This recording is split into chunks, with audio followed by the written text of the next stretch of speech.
Putin News Now. Will Vladimir Putin restore Russia's greatness? Paul F. deLespinasse asks.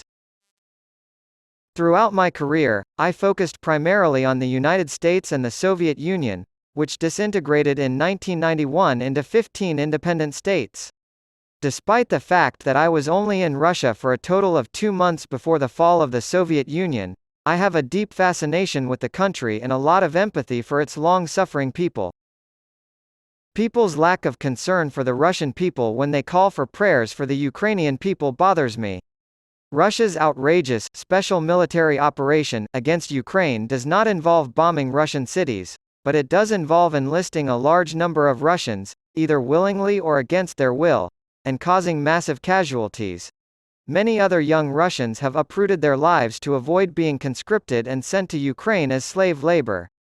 What hurts the economy hurts the people who live in it, and the Russian economy is suffering from the trade embargoes imposed, quite properly, by the United States and its NATO allies.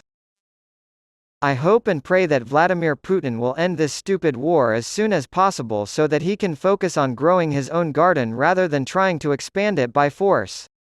However, it appears he has more pressing concerns. It's true that the dissolution of the Soviet Union was a major geopolitical catastrophe, as Putin argued early in his presidency.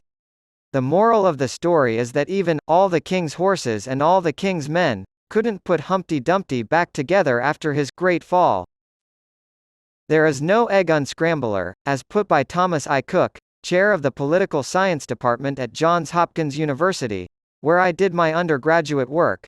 It appears that Putin is actively working to make Russia great again. What color do you think the hat should be if he were to put that slogan on it? Under the red banner, communists ruled the Soviet Union, but Putin is opposed to a return to such rule. That color has been used on another well-known hat anyway. It's clear that the Ukrainians don't share Putin's enthusiasm for making Russia great again, and I suspect that sentiment is shared by few if any residents of the other countries that were once part of the Soviet Union. Many of these nations are members of NATO or are considering membership. Stop talking about making Russia great again. For centuries, Russia has been home to brilliant artists, musicians, and scientists. Famous Russian authors and composers include Chekhov, Dostoevsky, Solzhenitsyn, Tchaikovsky, Shostakovich, Mendeleev, and Sakharov. Russia, like any nation, has both shameful and admirable aspects to its history and present. Many of today's European countries vied for territory a few centuries ago. They've pulled back on military expansion and instead prioritize effective governing for their citizens. I hope Russia has a similar epiphany and decides to stop trying to dominate its neighbors so it can join Europe in peace and prosperity. Nonetheless, Russia may be inspiring the leaders of a nearby country that is much larger, much wealthier, and possibly hungry for grabbing additional real estate on which to settle its huge population through its invasion of Ukraine. Much of eastern Russia, including the Siberian regions, are sparsely populated and located close to China. It would be ironic if Putin's effort to restore Russia's former glory resulted in the country losing a significant amount of territory.